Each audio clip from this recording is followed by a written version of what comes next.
Gaza के भीतर जैसे जैसे युद्ध लंबा खिंच रहा है, वैसे वैसे इजरायली सेना की मुश्किलें और बढ़ती जा रही हैं, क्योंकि गाजा के भीतर हमास उसके ऊपर आक्रामक तरीके से जवाबी हमले कर रहा है।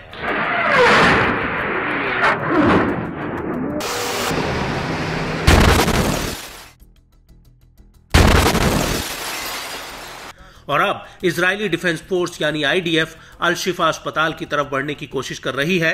हमास की सैन्य शाखा अल कासिम ब्रिगेड और अल कुद्स ब्रिगेड ने अल शिफा अस्पताल की घेराबंदी कर दी है, और जैसे ही आईडीएफ इसके करीब आने की कोशिश करती है, उसके ऊपर गोरिल्ला स्टाइल में हमले शुरू हो जाते हैं।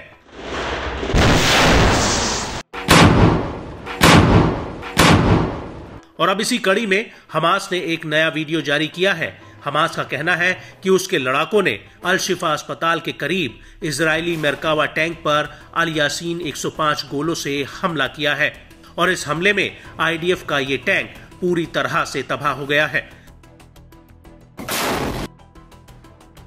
इसके अलावा तल अल हवा में भी हमास के लड़ाकों ने इजरायल के इसी टैंक पर हमला किया है।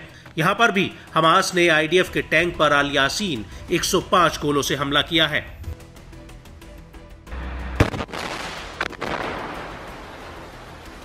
लेकिन इस सब के बीच अल कासिम ब्रिगेड का एक और बड़ा बयान आया है।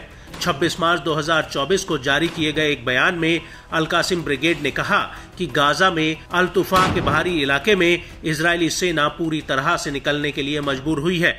यहां पर अल कासिम ब्रिगेड ने आईडीएफ के ऊपर मोर्टार गोलों से हमला किया था। यहां पर आपको यह भी बता दें कि अल कासिम और अल कुद्स ब्रिगेड गाजा के भीतर तो इजरायली फौज पर हमला कर ही रहे हैं, साथ ही ये गाजा के साथ लगे इजरायली सेटलमेंट्स पर भी मिसाइल और रॉकेट दाग रहे हैं। हाल ही में अल कुद्स ब्रिगेड ने इजरायली सेटलमेंट एश्केलॉन और ज़ेरोत पर रॉकेट्स के एक जत्थे से हमला किया था, जिसकी जिम्मेदारी अल कुद्स ने अब सामने आकर ली है। और इस सब के बीच गाजा के भीतर इजरायली सेना अल शिफा अस्पताल की तरफ बढ़ने की कोशिश कर रही है, लेकिन अल कुद्स और अल कासिम ब्रिगेड के लड़ाके आईडीएफ पर ताबड़तोड़ हमले कर रहे हैं। यहां तक कि अल शिफा अस्पताल के मेन गेट के पास इजरायली सेना की एक यूनिट पर भी अल कुद्स ब्रिगेड ने कई हमले किए हैं।